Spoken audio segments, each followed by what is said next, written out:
Okay, sir. So, hello everyone. Today, basically, we will focus on optimization of mostly uh, more than one variables. Again, with some constraint optimization also.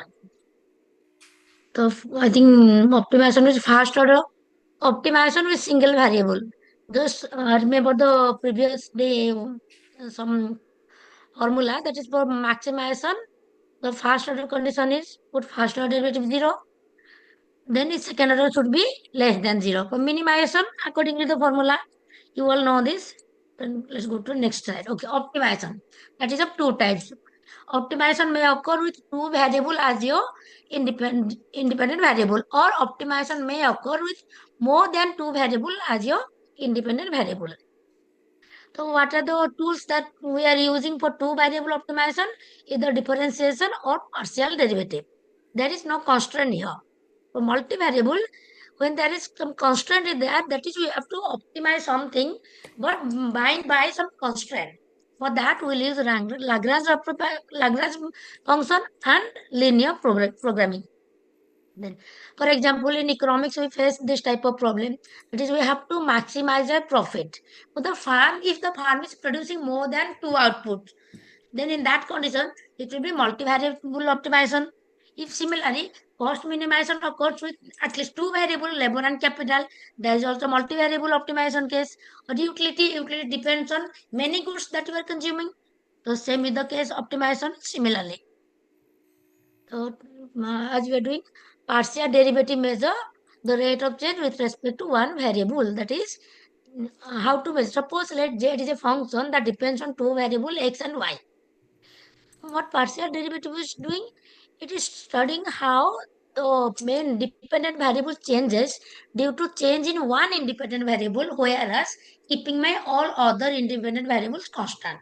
Here, independent variable are x and y. When I'm studying the change in z, that may occur due to change in x or change in y. So I keep y constant when I study the effect of z due to x. Similarly, if I have to study the effect on z due to y, I will keep x at constant. As keeping some variable constant, that's why it is named as partial derivative. Just like we are saying partial equilibrium, general equilibrium. The partial, some effect is whole constant. That's why the name is partial derivative. Take an example, let z is a function of x and y. The functional format is given x square y plus 3x y square plus 5. It is two independent variable, so we have to optimize it.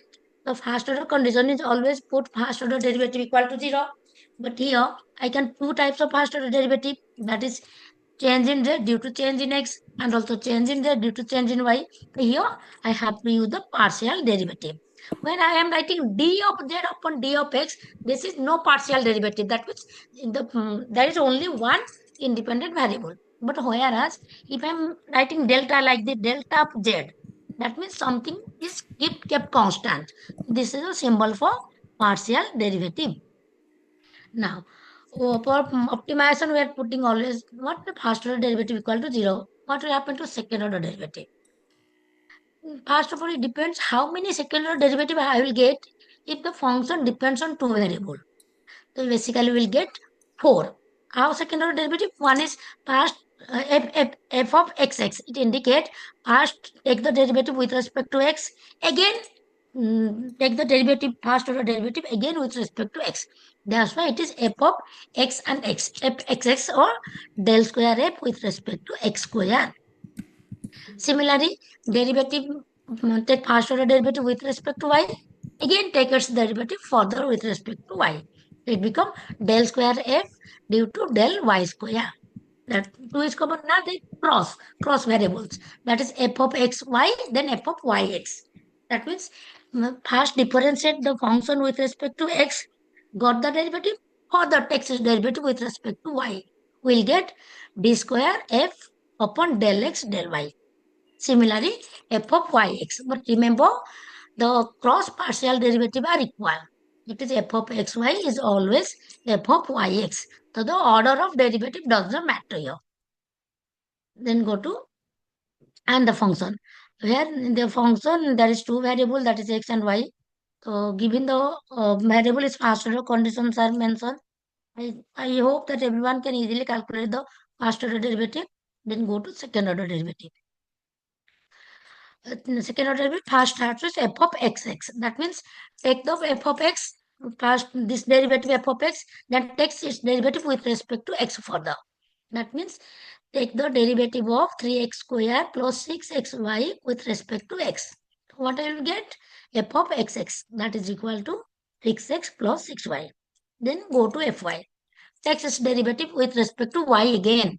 So what I will get? Now f of yy, that is equal to 6y. Clear? Now come to cross partial derivative. That is f of xy. How will I get? I have to differentiate f of x with respect to y. Then I will get the answer will be 6 of x. Then, then I have to differentiate f of y with respect to x. This time I will get f of y and x. That is equal to 6x. Clear? Now, here you can check f of xy is also equal to f of yx. So we have to show what is the conditions. We get the partial derivative by dealing with optimization. First calculate all the possible partial derivative. Then we go for condition. The first order condition always remains same. Maybe single variable or multivariable. The first order derivative always need what is the first order condition? Put the first order derivative of the function with respect to all the variable equal to 0. In this case, we will getting two equations. Then solve this two variable, two equation, you can easily solve and find the critical point. That means the value of x and y for which the first order, all the first order derivatives are equal to 0. We call that critical point. Here the points are x star and y star. So first order condition is over, go to second order condition. Calculate all the possible partial derivative. As you know, there is two variables, so four partial derivative. One is f of xx, f of yy, then f of xy and f of yx. You just calculate one f of xy, other yx will be of same value. So do not need to repeat the process. Then format the Hessian matrix. You have to form the Hessian matrix. How to form it? This way. Remember. Here, let me write something here. We have two variables here. Y is a function of, not y, I think it's better to write z as a function of x and y. It will be better.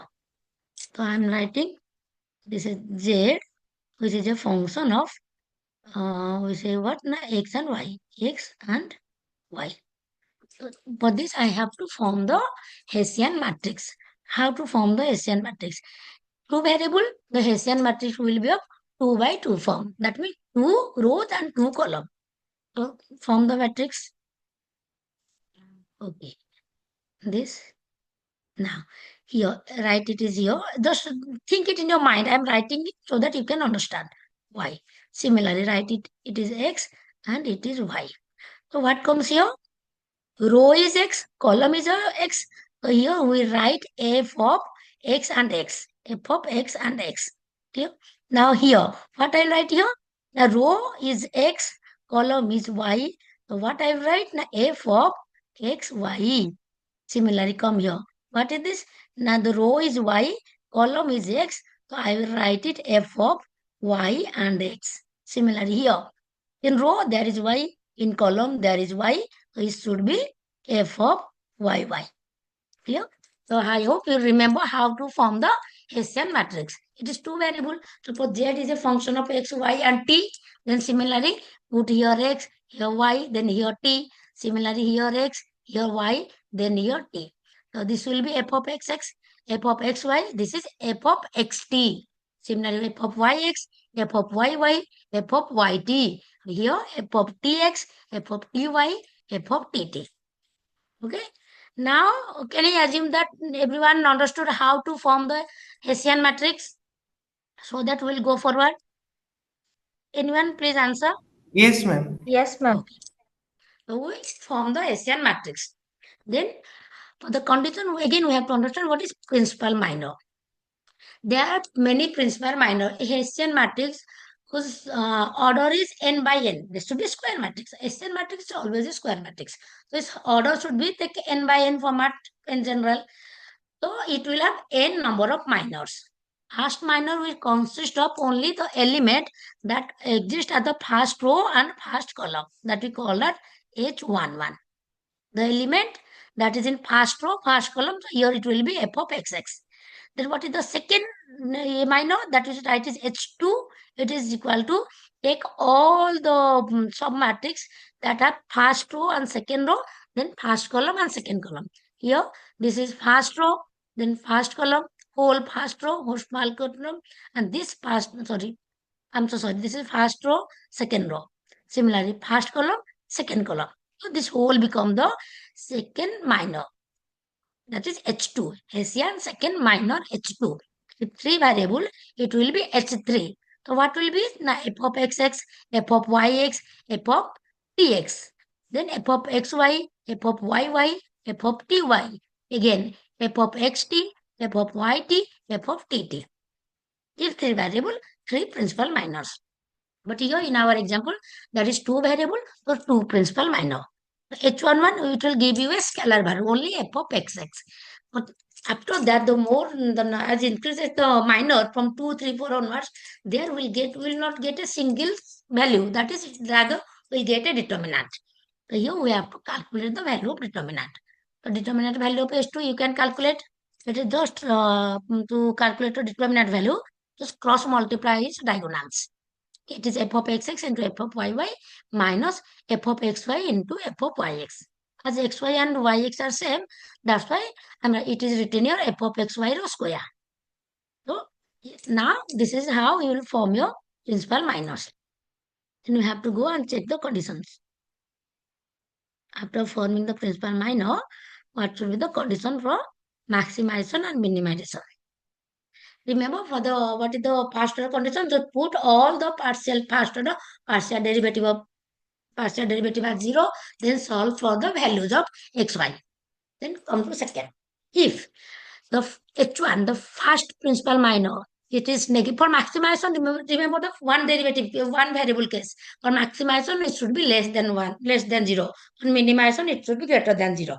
But here, in case of more than one variable, the first same pattern, H1 negative, then sign will be alternate. H2 positive. If there is H3 minor, third minor, then H3 will be less than 0 plus max.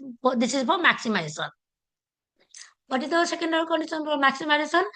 The sign will be the Hessian, the principal minor, its determinant value will be alternating sign, starting from first minor negative, then alternate the sign. First minor negative, second minor positive, third minor negative, so on. This is about maximization. But if it is minimization, for minimization, we are taking first order Hessian, it should be positive, and all other subsequent principal minors, it should be positive. So just keep in mind, for minimization, all the principal minors are positive. For maximization, the principal starting principal minor will be negative, then alternate the sign. Clear? So what will happen here? Listen, H1, look at the H1 in maximization, it is less than 0, plus minimization greater than 0. Then all the possible signs are there. If someone say if it is equal to 0, that may be saddle point, go further. Check. Look in maximization, H2 is positive, H2 is also negative. But what if I'll get H2 is positive? So that cannot be maximization, that cannot be minimization. The ultimate solution is saddle point. Okay? Yeah. Example is here. Profit, a profit function, phi generally stands for profit. If you assume, given the function, there are two variable, two independent variable, that is x and y. Put first order condition, take first order partial derivative and put it equal to 0. Two variable, two equations. Solve it, we get x equal to 8 and y equal to 14. This is done, go for second order conditions. But find out all the possible cross partials. There will be 4 cross partials, insert it with 3 because xy equal to yx. It is calculated here, then go. Here is a question, calculate f of yy. Okay, can anyone say what is the value of pi yy, that is derivative of pi, second square derivative of pi with respect to y? Can anyone quickly calculate and tell me? Pi X. derivative with respect to y. Its first order derivative with respect to y will be x. The second order will be What is the second order? There is no y for the second order equal to Yes, sir. 0. Okay. So 0. pi y equal to 0. So now we have to check the condition. Formulate the, I go first of all, formulate the my Hessian matrix. After Hessian matrix, find out all the possible principal minors. Here, there are two variables, so that's why two minor is possible, H1 and H2. Then calculated sign. Here, in this case, H1 is negative. H1 is negative. What is happening? H2, it is positive. That means alternate sign starting with negative. That means it is a maximization case. The property is maximization at what point? At x equal to 8 and y equal to 40. If the question is find out the value of x, y at which the property is maximized, there we have to go and write x equal to 8, y equal to 40. If you write some other value like minus 16 or here it is any other value, answer will be wrong. Be careful while dealing with this question. Then another question. I don't think I need to explain it that you can understand. Same condition. Now here is three variable x, y, z. So three partial first order derivative. Three partial derivative we have to set equal to 0. So three variables, three equations that can be solved. Find out the value of x, y, z. Then we have to go to second order conditions. You have to find all the possible partial derivative. After that you have to form the Hessian matrix. So what is the order of this Hessian matrix in this case? Someone please answer. What will be the order of Hessian matrix in this particular example? 3 into 3. 3. Very good, ma'am. 3 variable, the order of the Hessian will be 3. If order of the Hessian is 3, we can find 3 principal minors. Find out the 3 principal minors, then check its sign. The answer will be over. Go to next. Ma'am, we have to solve the matrix in order to find out the H2. This is not matrix, that will be the determinant. We are solving, we can Okay, solve the determinant. determinant. Matrix cannot be solved. Matrix can add a Okay, subtracted. okay. We have to solve the value of determinant. For example, Okay. like it is, go to another. Okay.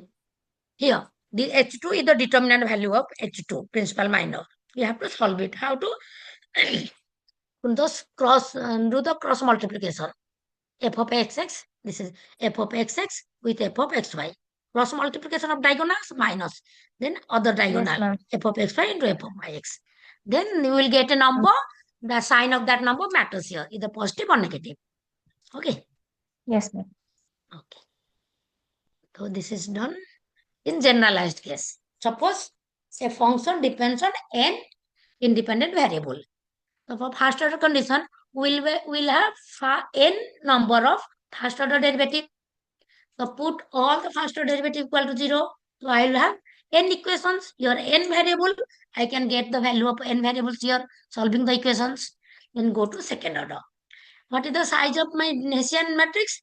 N by n as n variables. Now calculate all the n possible n principal minors and take its determinant value. And look at the sign. If first H1 is negative, then positive, then negative, positive, alternative sign, it is maximization.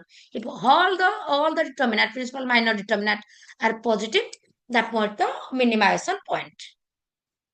Okay, next one. Ma'am, Theorem. can you Yes. explain saddle point? Saddle point is the point where for that first, that is that most critical point. Okay, so that means put the first order derivative at that point. First order derivative should be 0. The solved value either maximum or minimum or maybe saddle point. Then to find out exactly whether maximum or whether minimum point or the saddle point, we have to go to the second order conditions. First, suppose I have calculated, I get H1 is negative, then the signs are alternative. I'll say, okay, that is the maximum point. But if I get another possible option, what? All are same in sign. But rest one, suppose I get like this, H1, it is, suppose I will get greater than 0, then H2 less than 0, this type of condition, that will be the saddle point. Saddle point means the point at our inflection point, the point where the curve changes its shape. For multivariable case, we say it is a saddle point. For single variable case, we say inflection point. Okay? Ma'am, is that okay? Yes, ma'am. Okay, clear. Any anything if you not satisfy these two conditions, listen, first order condition is not satisfied, go for second, third conditions. But in the second condition, look, all are positive, second condition. If somewhere I get second Hmm. order Hessian is positive, so negative, then that will be the saddle point. Because that cannot be maximum, cannot be minimum. Or the alternatives also, no? Yes. One is left out, that is the saddle point. Okay? Okay, means H1 is will be 0 and H2 will be negative. No, no, no, no, no, no. After partial, put that value equal to 0, solve the value of x1, x2. Then find out h1 and h2. Here for saddle Hmm. point, h1 can be less than 0. But what will happen? H2 will also equal to 0. H3 will also equal to 0. Then what will it say? 0 Hmm. can be maximum, can be minimum. Similarly, if this condition arises, what? H1 is positive, but H2 is negative. In that condition, we can clearly deny it is neither maximum nor minimum. The alternative is that is saddle point. If it's a critical point, that means there has to be one among either maximum or minimum. If you want more detail on it, Okay. you can look at that Chang book. That is clearly Okay. mentioned how to differentiate Yes, ma'am. between maximum, minimum, and saddle point. Sometimes faster H1, you just calculate H1, that may not be sufficient to say whether maximum or minimum. Go for further principles. There we'll get in details. Okay. This is the, Okay, I ma'am. have to wrap up everything within the time. That way I'm just going faster. Okay. Now, Okay, ma'am. the constraint optimization. Till now, we deal with just optimize a given function only. But the most of the economic variables, economic problem arises because we have to optimize something, but I have a constraint. Suppose I have to run, I can run as far as possible. But I have to be constraint is that within this time period, I have to run. So I cannot just run away. I have to keep in mind my constraint. Just in economics, we say you have to, if it is utility, I'll optimize it, maximize it. So I am to try to consume as maximum of X and Y as possible. So there will be no maximization as you go on consuming more and more. So utility will go on increasing. It will be no stoppage. There will be no limit. There will be no solution. But the problem arises when I have a constraint. I have to optimize my utility, but I can spend this amount of money, not more than that. Then that problem arises. Then we have to choose, we have to make the choice how much money to dedicate to X or to Y. That type of problem called as constraint optimization. That means your resources have certain constraint. Your money income is my resource and utility. So it has optimum limit, maximum limit is given. I cannot go beyond that. Similarly, for minimization cost, given that I have to minimize cost, but I my constraint is minimum I have to produce this amount of output.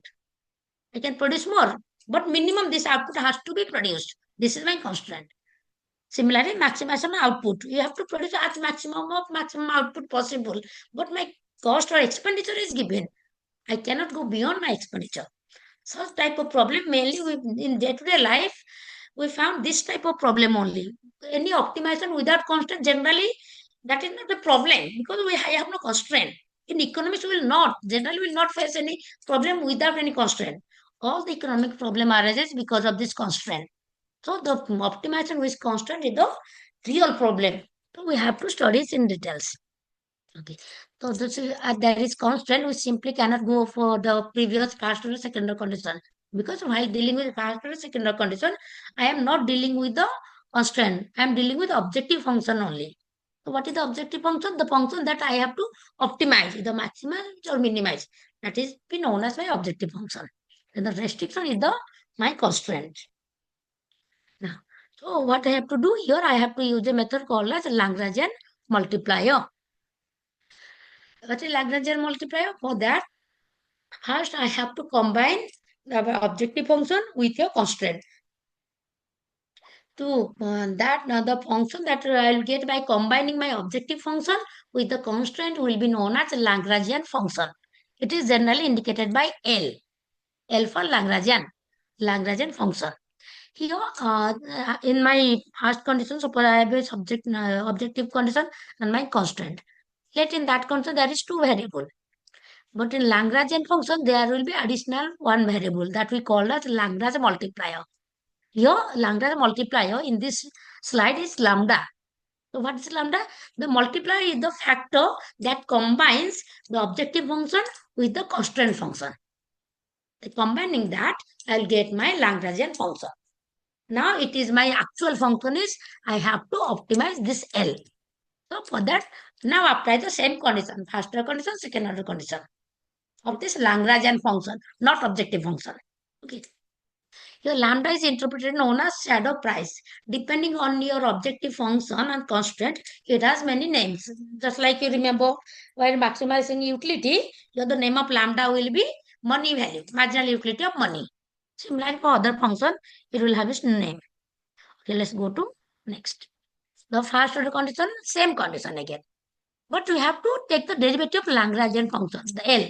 The derivative, put partial derivative of Lagrangian function with respect to all the possible variables. Here, three variables, x, y, and lambda. So I have three equations. Set is equal to 0. Solve three equations, three variables, solve the values.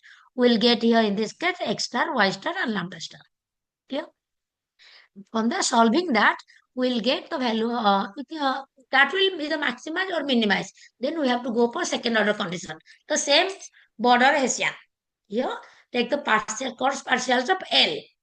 But in earlier case where there is no optimal constraint, we take the optimal partial derivative of which function? The objective function derivative of y or z, anything else. But in constant optimization, it is the derivative of Lagrange function. Because when dealing with Lagrange function taking its derivative, we are dealing with both objective as well as constraint function. Okay. Now, your example is there's example. The function will be root over of x upon x and y, and my constant is that 5x plus 2y equal to 10. So we can form the Lagrange. How to form it? First, write the objective function, that is root of x and y, plus the Lagrange multiplier lambda into. Now the question arises, should I write 10 minus 5x minus 2y? So what am I doing? So taking all the variables towards the right side of the equation. That's why 10 minus 5x minus 2y. So what will happen if I take all the value towards left side? That will be 5x plus 2y minus 10. Is that possible? Yes, possible. But here we have to write the sign minus then lambda. Okay. The objective function plus lambda, then into go to the constant term, then minus, take all the variable towards the right side. Then we'll write plus lambda. If minus lambda, then take on the constant function all the variable towards left. Below that is clearly mentioned, perhaps you can understand that. Okay, this is my Lagrange function, and these are my first order conditions. I have solved three conditions. Solve the value, then you can get the value of x and y.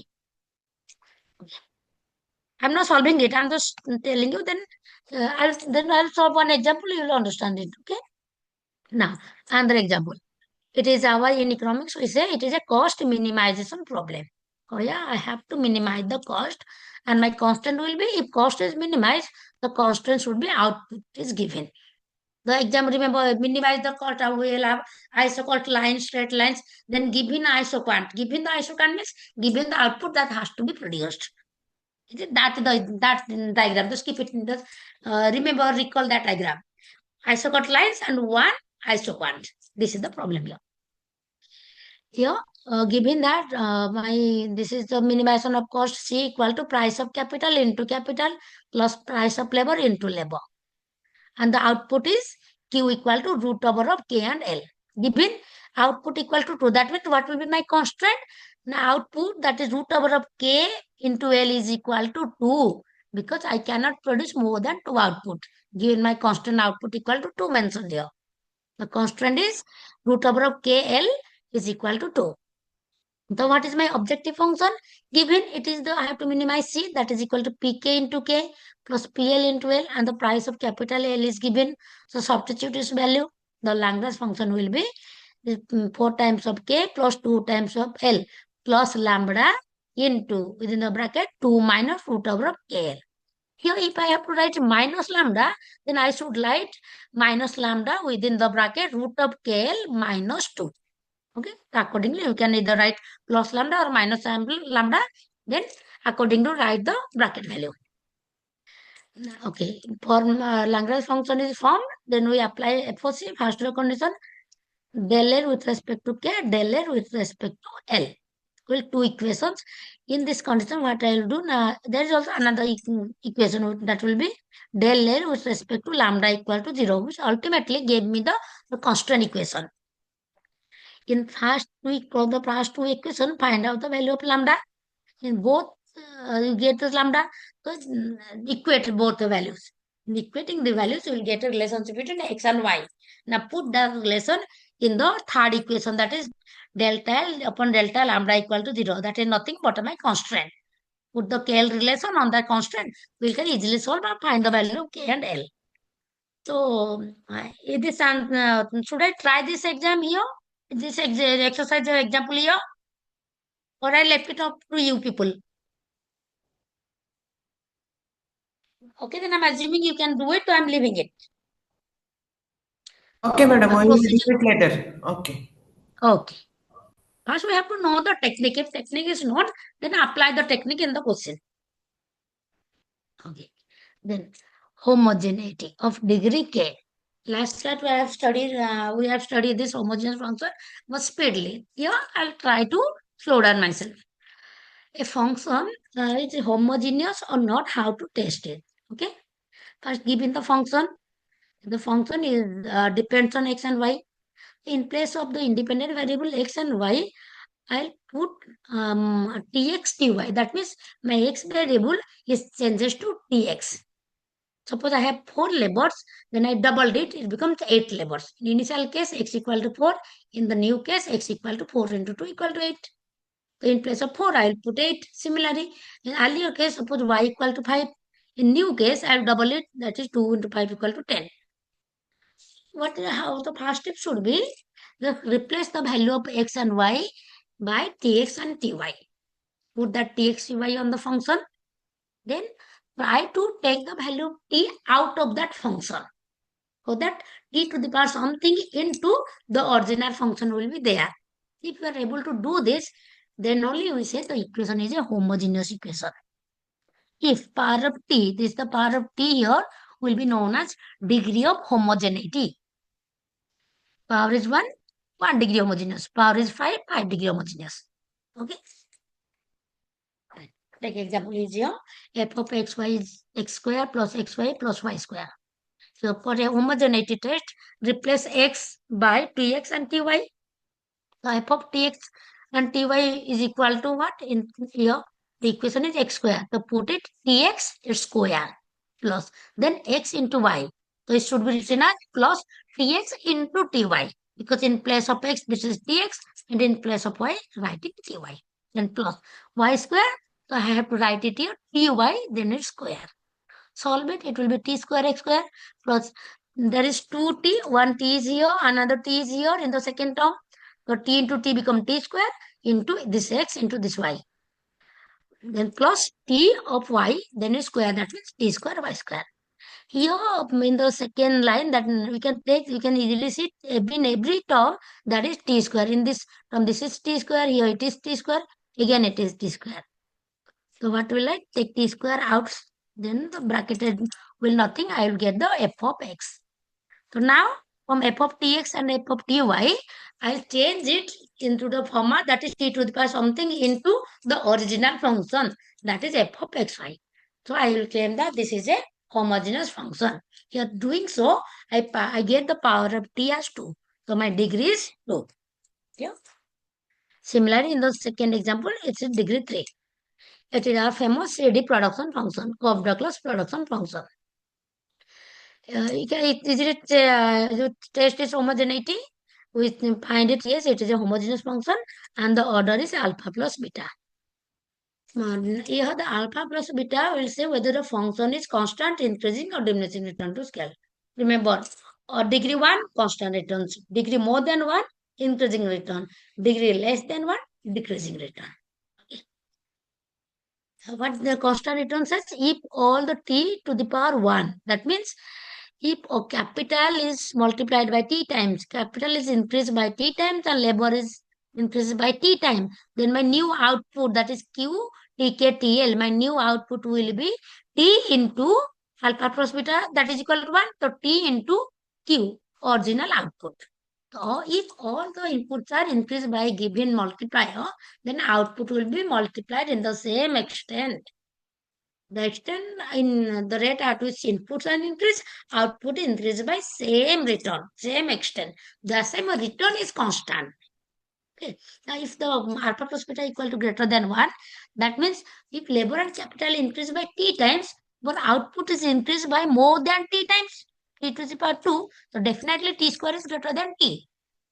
So capital labor both are increased by 2 times, but my labor increases more than 2 times. That's why it is the return is increasing. That's why increasing return.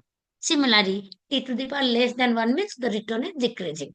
If I am increasing my capital and labor t times, then my new output will be less than t times of original output. That's why the return has decreased. So I'll say it is decreasing return to scale. Euler theorem. Or somebody say it is Euler theorem. In the pronunciation vary. Leave it. How to check whether it is what is called as the function? What is the Euler theorem first? Euler theorem is proved only for homogeneous function. If the function is not homogeneous, then Euler theorem will not be proved for that function. So first assumption, it is a homogeneous function. Then we have to test it Euler theorem. In economic language, we say production exhaustion theorem. What is Euler theorem? Given that f of x is a homogeneous function of degree k, then the Euler theorem states that x into first order derivative of f with respect to x, similarly plus y into first order partial derivative of f with respect to y, that is equal to k into f of xy. K is my degree of homogeneity into the function. Suppose there is n variables, so what is the Euler theorem? It will be, this is mentioned, summation I from 1 to n xi f of one derivative of f with respect to xi. If we expand it, I will get x1 into del f upon del x1 plus x2 into del f into del x2 dot dot dot plus xn into del f with respect to del xn. That is equal to k into the function. Okay. If k equal to 1, we say it is a production exhaustion theorem. All the output is exhausted if I will pay my factor according to their contribution, that is their productivity. Yeah. So the example, there is a equation, and it's clearly, if we go through, you can check it here also. It will be a homogeneous equation of degree 3. Then if you have to check Euler theorem, then take the LHS. Given the equation, left-hand side of the equation, x into f of x plus y into f of y. Solve it, then the result, final result 3 into f of xy, it is the right side of the equation. That we say degree of the equation into the function. So degree is 3 into the function. So starting from LHS, we reach as RHS, that is right hand side. L is left hand side, R is right hand side. The way we were proving in 10th classes, same method. Left side, starting from left side, we reach at right side. We said the function, the test is verified. Again, this is a Cobb-Douglas production function, and given that alpha plus beta equal to 1, it means it is constant return to scale. A constant return to scale, given the second equation is the Euler theorem. Check if this is satisfied with a yes, the production output exhausted when I pay the factor according to their productivity. Okay. Yeah. One thing is here. If a function is, suppose my total function is order 1, then my marginal function or average function is order, or not order, or degree. Degree will be reduced by 1. Suppose TP function, total product function, homogeneous degree 1, then marginal average will be decrease. This degree will decrease. 1 minus 1, 0. If the total production function is homogeneous of degree n, then its marginal or average function will be also a homogeneous function, but degree will be n minus 1. This is applicable to all the any type of homogeneous function. The definition of what is this called as? Definition of homotheticity. What is homotheticity means? First, a function will be homothetic if first given a function, we have a homogeneous function, then take its monotonic transformation. the new function will be called as homothetic function. What is a monotonic function? That means if the order should be maintained, suppose y equal to x square, then I'll say, so I'll find a straight upward sweeping line.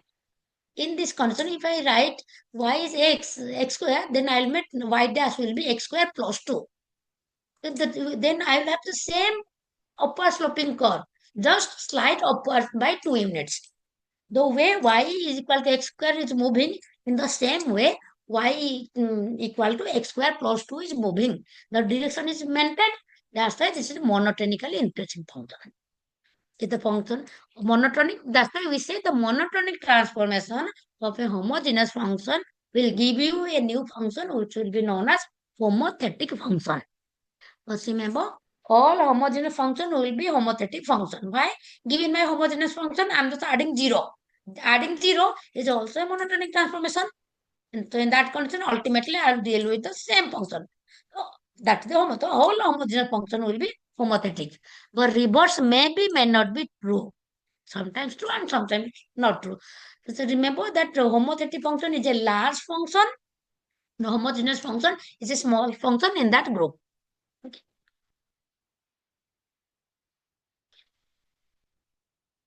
Okay, then next.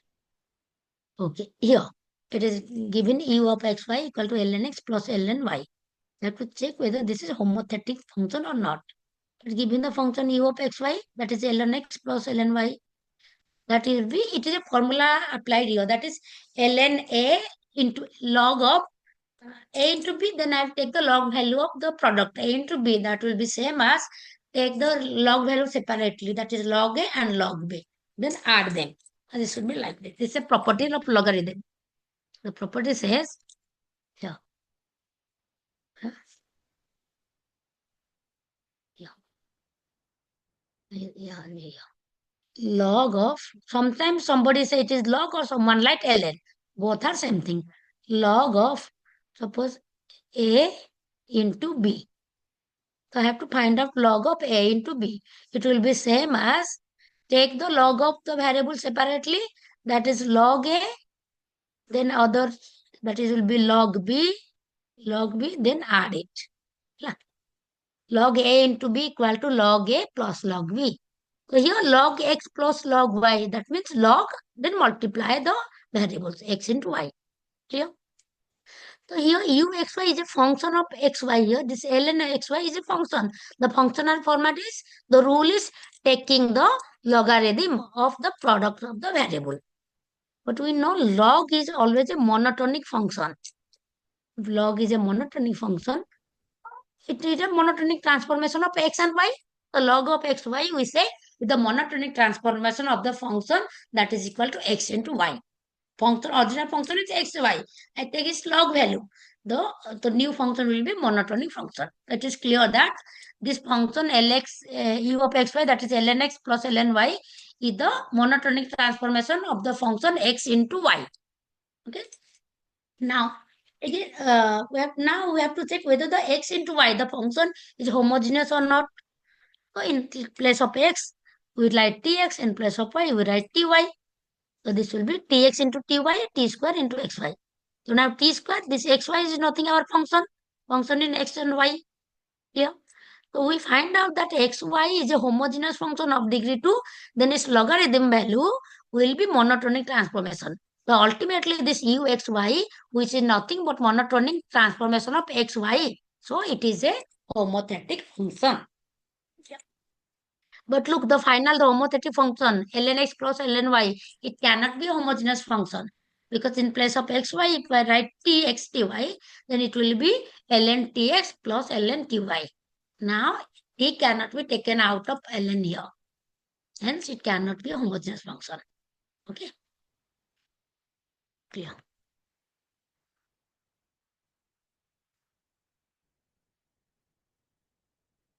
Next slide. Okay. You have to remember homogeneous, homothetic. Definition of homogeneous. Homothetic is take monotonic transformation of homogeneous function. Given two examples, some functions are homogeneous, these functions are homothetic functions. For homogeneous functions only, Euler theorem will hold. But for homothetic function, Euler may or may not hold. If the homothetic function is also become a homogeneous function, then Euler theorem will hold. If the homothetic function will not be homogeneous function, then Euler theorem will not hold. Simple.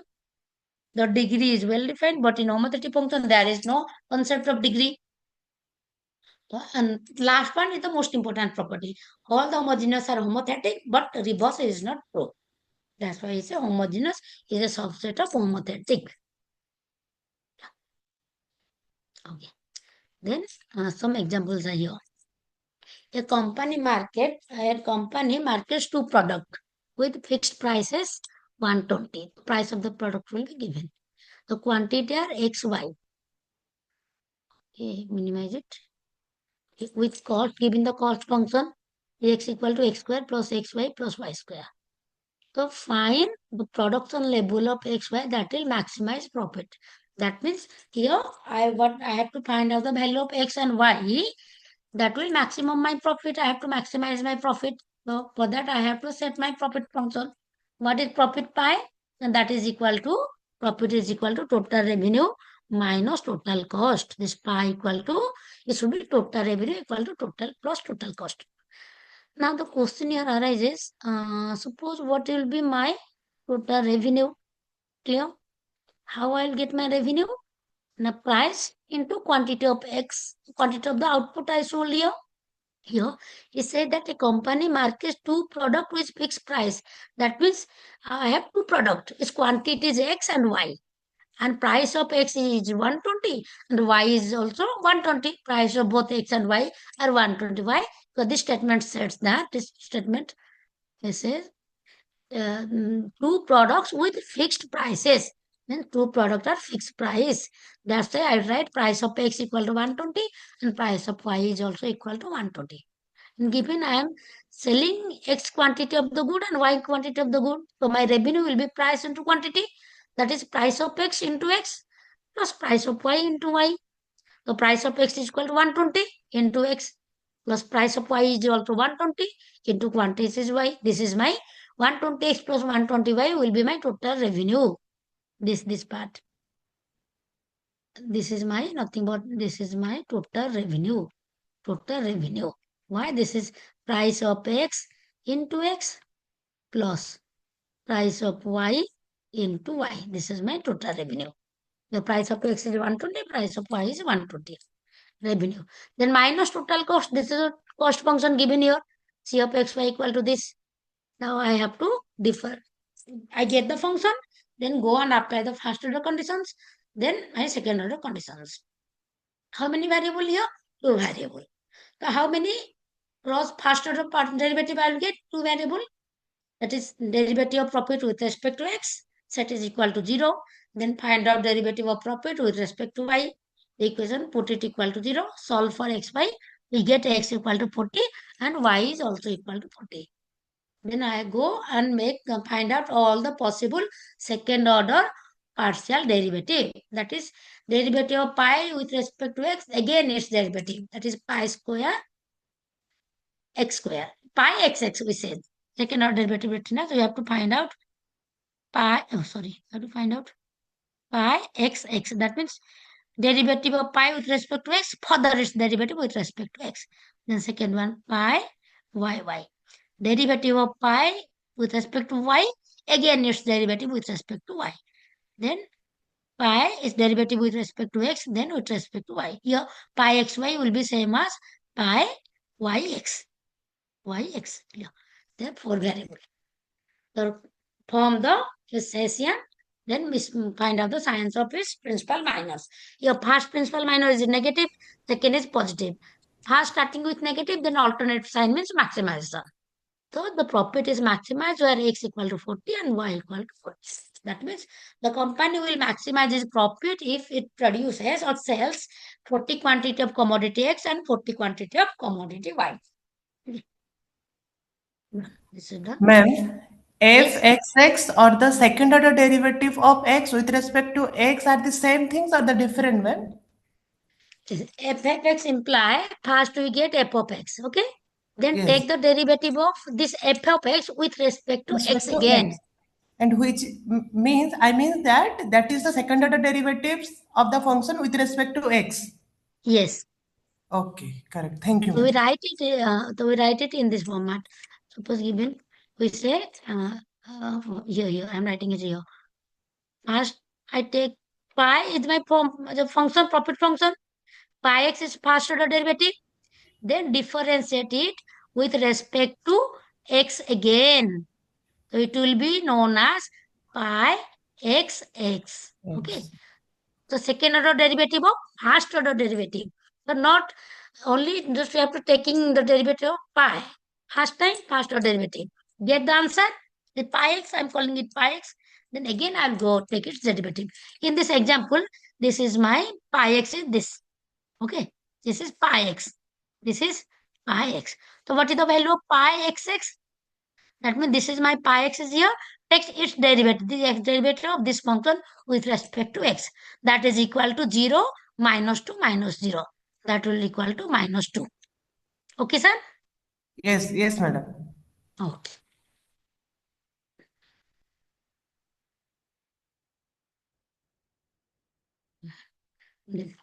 Homogeneity. Question mark the code containing homogeneous equation. Which equation is a homogeneous equation and which is not? Not homogeneous equation, homogeneous function. Tan inverse, I think we are not in as economic student, we are not dealing with tan inverse. So basically we have to do first equation. Take it. So can anyone say whether this will be a homogeneous function or not? First one. Say the solution is given here. In place of x, I am writing tx and ty. Ultimately, t is taken outside. T inverse. Then this is the function f of x. So yes, it is a homogeneous function, but degree is -1.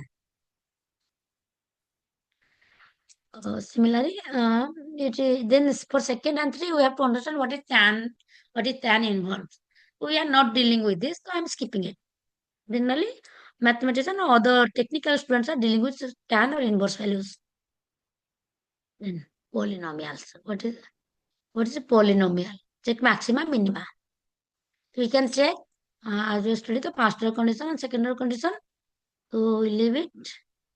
Again, this is engaged as a question. Given the production function, given Q, I'm assuming Q is the production function equal to root over of capital into labor. Production function is given. Then price of capital is given, price of labor is given. Asking me, find the value of K and L that is minimize cost for 2 unit of output. That means I have to, what is my objective function here? My objective function is to minimize my cost. Objective function will be objective function. Objective. Which is a objective function, the function that is has to maximize or minimize will be called as objective function. So what I have to maximize or minimize? The cost. Minimization of cost is my objective function. I'll write what? Now minimize cost C. So what is the equation of cost? Now we know the equation of cost will be price of, suppose I'm dealing with labor, price of labor into units of labor used, then plus price of capital, then units of capital used. This is the cost function. Now look at this. Here it is price of capital and price of labor. This value is given. So what will be my objective function? It will simply is equal to, so it simply is equal to price of labor that is equal to 2. 2 into L plus price of capital. What is the price of capital? Is it 4? Equal to 4 into K. This is my objective function. That is 12 plus 4K, which has to be minimized. Cost is minimized. So by economic theory, we know that the constant should be this amount of output I have to produce. So given my production function, what is the constraint here? The constraint is which one? Na output that is equal to which is Q, which is nothing root over of K into L. This is my output Q. But here it is mentioned that minimize cost for 2 unit of output. That means my output, this Q, should be is equal to 2. Okay, this is the question. Given the objective function 2L plus 4K, minimize 2L plus 4K, constraint is root over of KL equal to L. So this is the objective function with constraint. That means I have to set L. L is my Lagrange multiplier. So what will be A? Sorry, what will be L here? L will be equal to, first write the objective function. That is 2 times of L plus 4 times of K. I write the objective function. Then if plus sign, put the lambda. Lambda is nothing but Lagrange multiplier into. As I write the sign is plus, so I have to, what will be my constant? First write my, in constant, you take all the value towards the right side. That is 2 minus root over of K into L. This is my what? Lagrange multiplier. So now I have to what? Optimize L, not C or not Q, L. So put partial derivative equal to L. In the derivative of L with respect to L, sorry, derivative of this is Lagrange, this capital L. For Lagrange, I am saying it is capital L. The conditions will be, FOCs will be what? Now, partial derivative of this Lagrange function with respect to L, put is equal to 0. Then the partial derivative of Lagrange with respect to K and set is equal to 0. Then equate it, we will get the relationship between L and K. Then third condition will be derivative of L with respect to lambda. It is nothing. If put it equal to 0, ultimately we will get the constraint. Now from this first and second constant, these two constant, we get a relationship between K and L. Here it is another equation in K and L. Put that relation and solve it. You can get the value of K and L.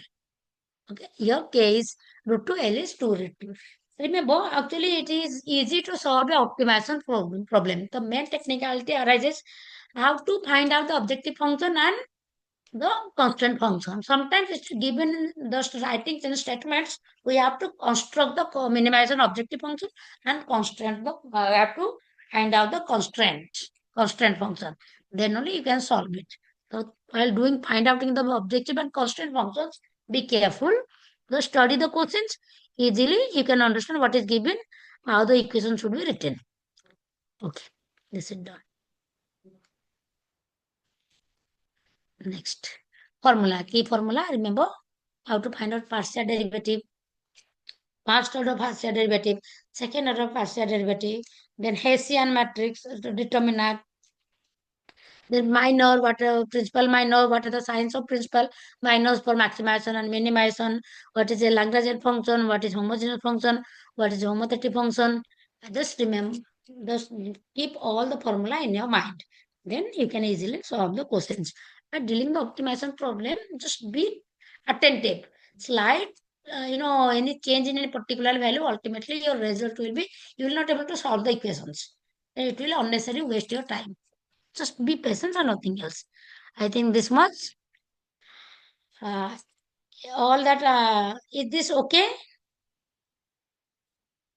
Yes, ma'am. So today's slide is over. So that what is the time?